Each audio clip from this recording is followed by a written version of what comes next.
Hello friends, in this tutorial we will study about various types of access levels.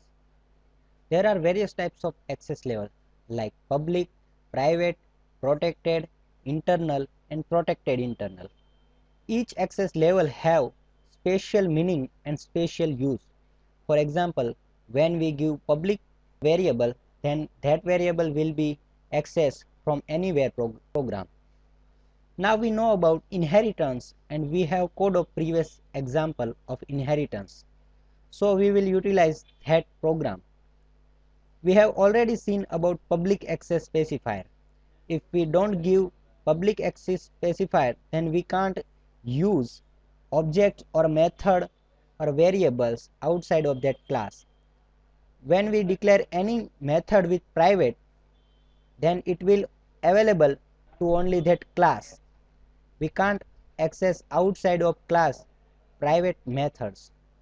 We can see at a time of accessing using object we found error. Let's see effect of protected specifier. When we declare any member as a protected, we can't access that protected member outside of class, but we can access that protected member to its descended, inherited or derived class. So display parent will be accessed within the child class but not outside of class. And directly without object we can call that method.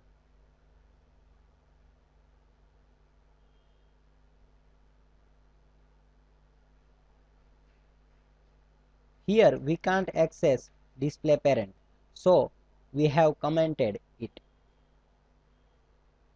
Now let's check it by setting private access specifier.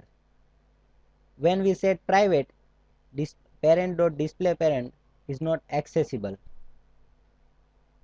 Internal is also one type of modifier or access specifier.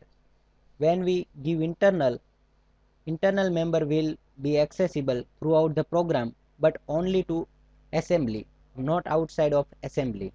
We can see output of this program. Now protected internal is a mix of protected and internal. Remove inheritance feature and see effect of specifier. When we remove inheritance, we can't access display parent method because it is the protected, and we can't access protected member outside of class. We can only access protected member to derived class, so it will generate error. But if we want to access protected outside of class, then we have to create first object, and using that object we can call that method. So we are calling that method using object, and see the output. We have successfully executed the program. This is the figure which show all the summary of our program and explains the various access specifier. Thank you.